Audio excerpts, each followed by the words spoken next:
E aí galera, Lucas Dias na área para trazer mais uma novel de Jujutsu Kaisen. E olha, essa daqui na minha opinião é a melhor até agora, então fica aí, porque a história tá realmente muito interessante, beleza?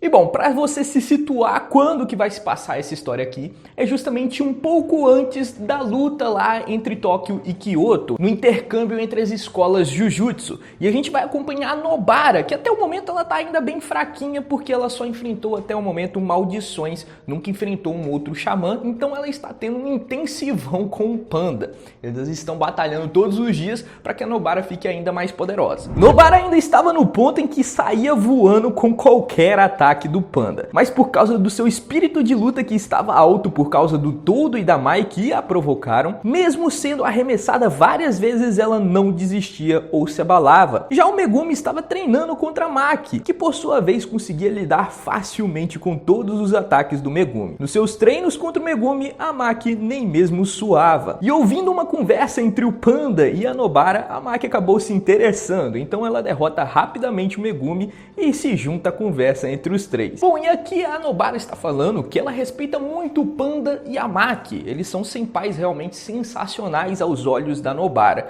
Só que o Inumaki, ela sabe que é poderoso, só que ela não consegue entender o Inumaki. Ela não entende nenhuma palavra que o Inumaki fala e isso daí distancia os dois um pouco. Então ela está conversando com o Panda justamente sobre isso. E o Panda, logicamente, elogia bastante o Inumaki. Ele fala que dos três ali, ele é o que mais gosta de cuidar das pessoas. É o melhor em cuidar das pessoas. Talvez a única coisa ruim do Inumaki, segundo o Panda, é que ele gosta de fazer pegadinhas. E a Maki é sempre seu cúmplice. Então, o único ponto negativo na visão do Panda é que ele é muito brincalhão. Mas, na minha opinião, isso daí não é nada ruim, não. Pessoas brincalhões são divertidas. A Nobara, então, percebendo que o Panda estava um pouco distraído conversando com a Maki, tenta um golpe de surpresa. Mas o Panda desvia facilmente e contra-atacou chutando os pés da Nobara, que cai no chão já em pose defensiva. Movimento esse que ela aprendeu nessas últimas semanas de treino. Mas apesar desses movimentos novos, a Nobara nunca conseguiu derrotar o seu senpai Panda. Mas apesar de estarem falando sobre o Togi, nesse momento a Nobara só estava preocupada com que caso ela continuasse caindo e ferrando suas roupas desse jeito, ela teria que comprar uma roupa nova. Bom, depois disso a gente pula todos os acontecimentos do arco do intercâmbio entre as escolas e também do acontecimento do feto amaldiçoado, daquela ponte lá amaldiçoada. A gente pula todos esses acontecimentos e agora o Megumi está muito exausto justamente por lutar e derrotar uma maldição de nível especial. Já o Itadori foi sozinho ver um filme. Então a Nobara ficou ali sem muito o que fazer, então ela decide ir ao shopping comprar roupas no centro de Tóquio. Na verdade, ela aproveita que está sozinha para comprar coisas mais íntimas, já que seria um pouco estranho comprar com o Itadori e o Megumi esse tipo de coisa. Depois de 3 meses na cidade, aquela euforia inicial já tinha passado.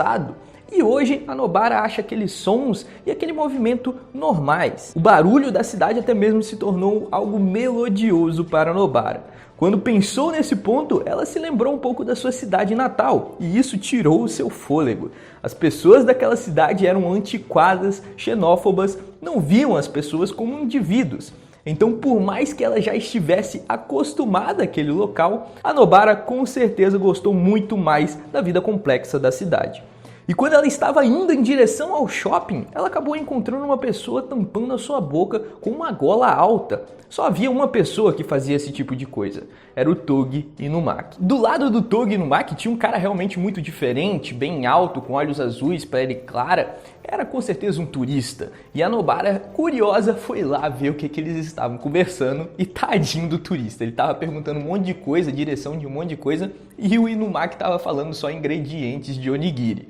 A Nobara não teve outra opção a não ser se intrometer nessa conversa e dizer para esse estrangeiro a direção onde ele queria ir. O Inumaki nunca que ia conseguir resolver esse problema. E depois de dizer aonde o turista deveria ir, a Nobara se vira para o Togi e fala que tem muitas formas dele se expressar. Ele poderia escrever num papel ou até mesmo mostrar no celular um mapa para onde ele deveria ir. Mas tudo que ela recebe em troca é um okaka. A Nobara não sabia lidar com o Togi. O Megumi parecia que tinha entendido o significado das palavras do Inumaki e o Itadori parecia entender através dos sentimentos.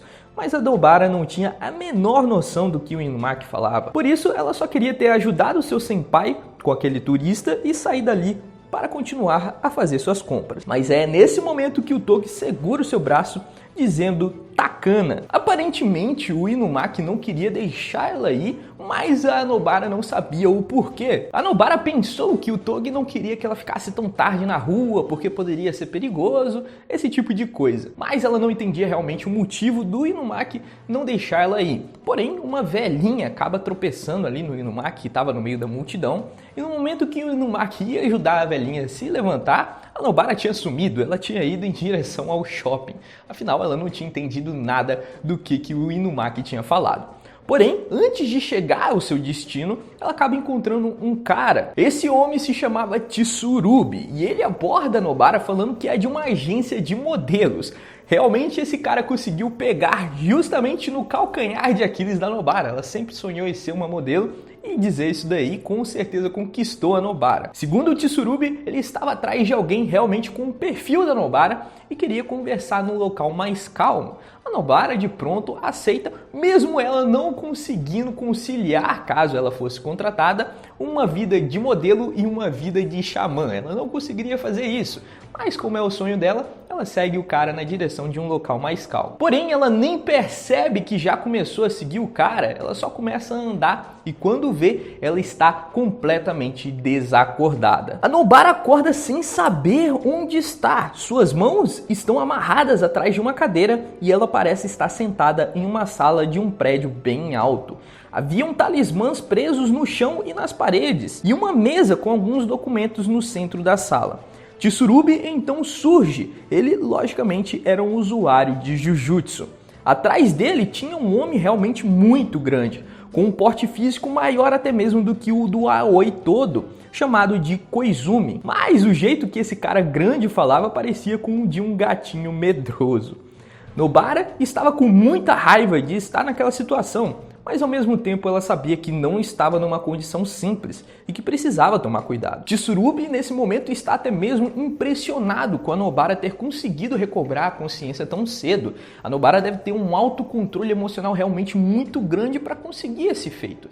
E ela estava com muita raiva, mas o Tsurubi trata de tentar acalmá-la. Ele fala que não quer fazer nenhum mal a ela, que só quer conversar. Lógico, essa frase aí não tem o menor sentido, afinal a Nobara foi raptada e está amarrada. Então com certeza ele não é boa pessoa. Mas essas palavras do Tsurubi acalmaram magicamente a Nobara. Ela ficou mais tranquila só dele dizer isso daí. Porém é da Nobara que estamos falando. Ela repara que suas pernas estão livres e com um salto ela se bota de pé e aproveita a cadeira para atacar o Tsurubi. Afinal ela estava amarrada nele. E mesmo utilizando toda a sua força, a Nobara não acerta o Tsurubi. O Koizumi impede o ataque e mesmo usando toda a sua força, a Nobara parece não ter feito nenhum arranhão nesse gigante musculoso. Koizumi não é um cara que sabe técnicas muito complexas, mas ele tinha um corpo realmente muito musculoso e sabia endurecer sua pele com energia amaldiçoada, se transformando quase que em um escudo humano. E mesmo com essa tentativa da Nobara aí de acertar o Tsurubi parecia estar muito calmo e com as coisas sob controle.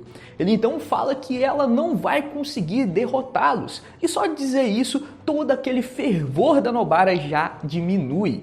Logicamente, o seu poder era de palavras amaldiçoadas. Tsurubi então começa a explicar como é que funciona a sua técnica. A técnica dele não é tão poderosa quanto o do clã Inumaki, mas ele consegue diminuir a animosidade e a vontade das outras pessoas através de suas falas. E além disso, ele também colocou vários amuletos na sala justamente para isso, para deixar sua fala amaldiçoada mais poderosa. E ele conseguiu capturar a Nobara porque no momento em que eles se encontraram, o Tsurubi deu um cartão falando que era da empresa dele lá de contratação de modelos, porém era um amuleto que deixava seu poder mais poderoso. A Nobara caiu nesse truque e por isso que ela ficou inconsciente e foi raptada. E para piorar a situação da Nobara agora, ele acabou de dizer como sua técnica funciona. Isso daí, logicamente, é uma restrição celestial que deixa a técnica do Tsurubi ainda mais poderosa. Então, com certeza, a Nobara estava numa situação bem difícil. O que eles queriam eram informações sobre o colégio Jujutsu. Aqueles homens já sabiam que na turma do primeiro ano tinham 3 alunos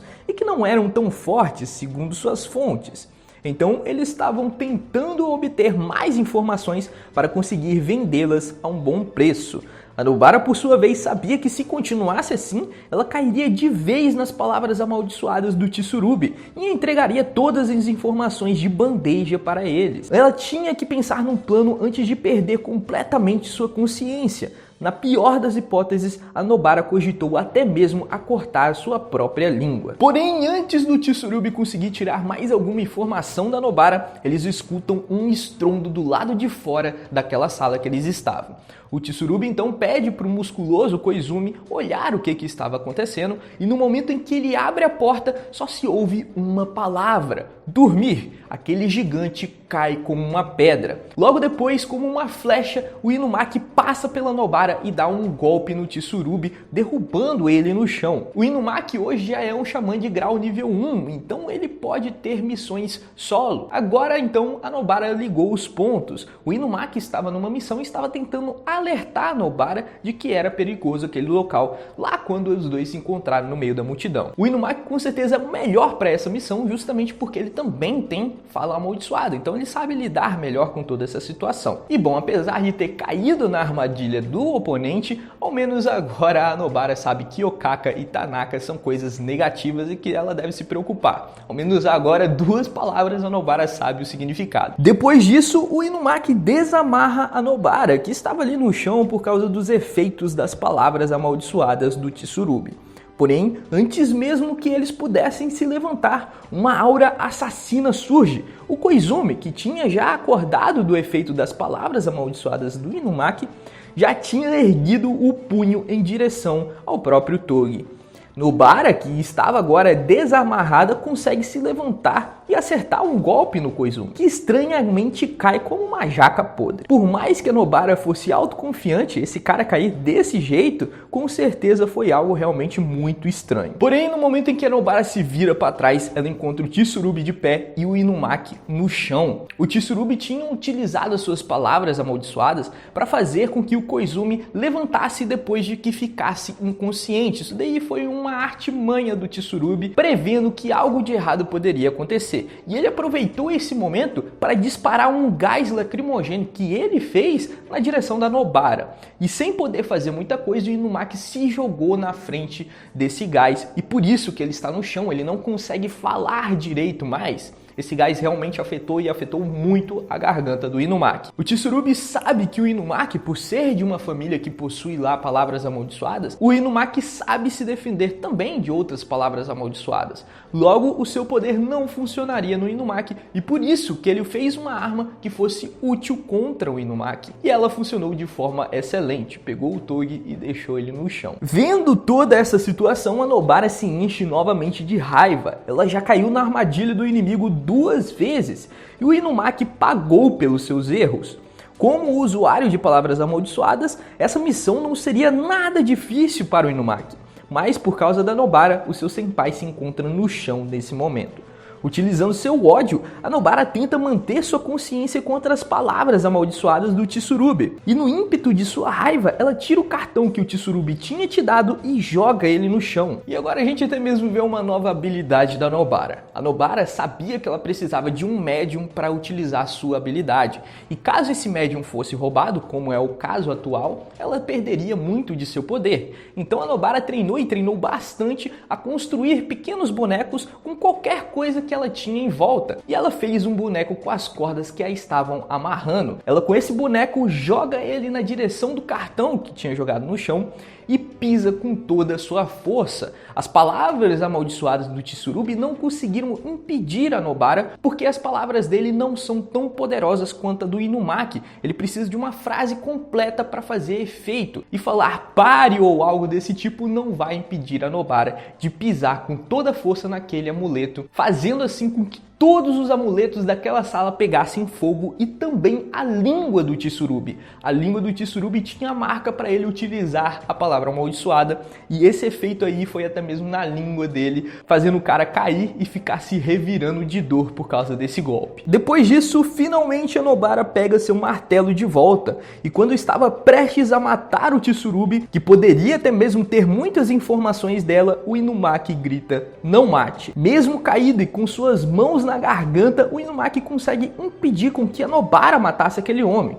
E por causa das palavras do Inumaki, a Nobara só acerta a perna do seu oponente, impedindo assim com que ele possa fugir. O maior erro do Tsurubi foi achar que a Nobara ainda era uma xamã de classe 3, uma xamã fraca. A Nobara, nesse ponto, já cresceu bastante e não era mais uma fraquinha como antes. Depois disso, eles simplesmente entregam esse meliante, o Tsurubi e o Koizumi, para a escola Jujutsu, terminando, enfim, a missão deles. Porém, no dia seguinte, já quando eles tinham descansado, a Nobara e o Inumaki, a Nobara estava bem cabisbaixa, afinal, o Inumaki passou por poucas e boas, justamente porque ela caiu 2 vezes na armadilha do oponente. Ela estava realmente muito triste, a Nobara.